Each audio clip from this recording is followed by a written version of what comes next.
August മാസം മുതൽ ഗുണഭോക്താക്കൾക്ക് കൂടുതൽ ആനുകൂല്യങ്ങൾ എത്തിച്ചേരുന്നു. ഓണക്കാലത്തോടനുബന്ധിച്ച് ഗുണഭോക്താക്കൾക്ക് കൂടുതൽ ആനുകൂല്യങ്ങൾ പ്രഖ്യാപിക്കുമെന്ന് നേരത്തെ തന്നെ സർക്കാരിന്റെ ഭാഗത്തു നിന്നും അറിയിപ്പുകൾ പുറത്തു വന്നിരുന്നു.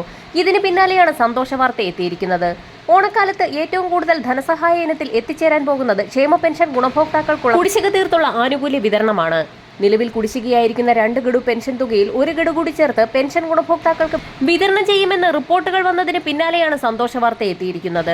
ഈ ആഴ്ച മുതൽ ഗുണഭോക്താക്കൾക്ക് ഏറ്റവും കുറഞ്ഞത് 2 ഗഡു പെൻഷൻ തുക വീതമാണ് അക്കൗണ്ടുകളിലേക്കും കൈകളിലേക്കും എത്തിച്ചേരുക. ഈ വാർത്ത ഇപ്പോൾ സംസ്ഥാന സർക്കാരിന്റെ ഭാഗത്തു നിന്നുകൂടി സ്ഥിരീകരിച്ചിരിക്കുകയാണ്. പെൻഷൻ വിതരണ നടപടിക്രമങ്ങൾ സംസ്ഥാന സർക്കാരിന്റെ ഭാഗത്തു നിന്നും ആരംഭിച്ചു കഴിഞ്ഞു.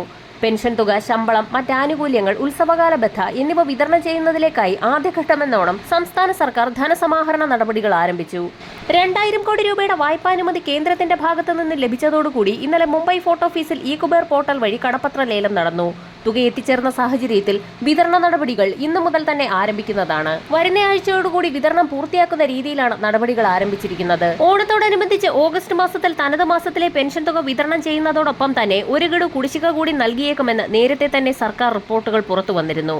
ലോക്സഭാ തെരഞ്ഞെടുപ്പ് കാലത്ത് 5 ഗഡു ക്ഷേമ പെൻഷൻ കുടിശ്ശികയായിരുന്നതിൽ നിന്നും ഇനി 2 ഗഡു മാത്രമാണ് ഗുണഭോക്താക്കൾക്ക് നൽകി തീർക്കാനുള്ളത്. വരാൻ പോകുന്ന തദ്ദേശീയ തെരഞ്ഞെടുപ്പുകൾ കൂടി കണക്കിലെടുത്ത് ഓണത്തോടനുബന്ധിച്ച് 1 ഗഡു പെൻഷൻ തുകയും തിരഞ്ഞെടുപ്പിന് മുന്നോടിയായി ശേഷിക്കുന്ന 1 ഗഡു തുക കൂടി ഗുണഭോക്താക്കൾക്ക് വിതരണം ചെയ്യും. അതുകൊണ്ട് തന്നെ ഓഗസ്റ്റ് മാസം മുതൽ ഗുണഭോക്താക്കൾക്ക് കൂടുതൽ ആനുകൂല്യങ്ങൾ എത്തിച്ചേരും.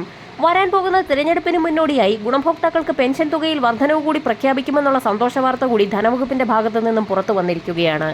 നേരത്തെ ഉണ്ടായിരുന്ന ബജറ്റിൽ പെൻഷൻ തുകയിൽ വർധനവ് വരുത്താതെ തനത് മാസത്തിലെ പെൻഷൻ തുക കൃത്യമായി വിതരണം ചെയ്യുന്നതിനുള്ള നടപടികൾ മാത്രമായിരുന്നു സംസ്ഥാന സർക്കാരിന്റെ ഭാഗത്തു നിന്നും ആരംഭിച്ചത്. ഇത് വളരെ വിജയകരമായി പൂർത്തിയാക്കുന്ന സാഹചര്യത്തിൽ പെൻഷൻ തുകയിൽ 100 മുതൽ 200 രൂപയുടെ വരെ വർധനവ് ഉണ്ടായേക്കുമെന്നാണ് റിപ്പോർട്ടുകൾ സൂചിപ്പിക്കുന്നത്.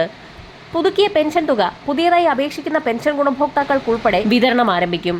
എന്നാൽ നേരത്തെ കുടിശ്ശികയായിട്ടുള്ള പെൻഷൻ തുകയ്ക്ക് പുതിയ പെൻഷൻ ഗുണഭോക്താക്കൾക്ക് അർഹതയുണ്ടായിരിക്കുന്നതല്ല. ഓഗസ്റ്റ് മാസം 24 മസ്റ്ററിംഗ് അവസാനിക്കുന്നതോടെ വലിയൊരു വിഭാഗം അനർഹരാണ് പെൻഷൻ പട്ടികയിൽ നിന്ന് ഒഴിവാകാൻ പോകുന്നത്.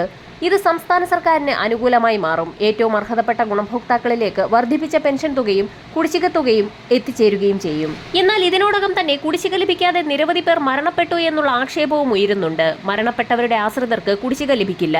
ക്ഷേമ പെൻഷൻ ആ വ്യക്തിയുടെ ക്ഷേമത്തിന് നൽകുന്നതാണെന്നാണ് ഇതിന് സർക്കാർ നൽകുന്ന വിശദീകരണം. ഓണത്തോടനുബന്ധിച്ച് നിർമ്മാണ മേഖലകളിൽ കുടിശ്ശികയായിരിക്കുന്ന ക്ഷേമ പെൻഷൻ തുകയും ഇതോടൊപ്പം തന്നെ പെൻഷൻ വീട്ടിലെത്തിച്ച് നൽകുന്നവർക്ക് നൽകുന്ന കുടിശ്ശികയായിട്ടുള്ള ഇൻസെന്റീവും വിതരണം ചെയ്യും. തീയതി അറിയിപ്പുകൾ പ്രഖ്യാപിക്കുന്ന മുറയ്ക്ക് വാർത്ത ഷെയർ ചെയ്യുന്നതായിരിക്കും. വരും ദിവസങ്ങളിലെ സർക്കാർ അറിയിപ്പുകൾക്കായി ചാനൽ സബ്സ്ക്രൈബ് ചെയ്യാൻ മറക്കാതിരിക്കുക.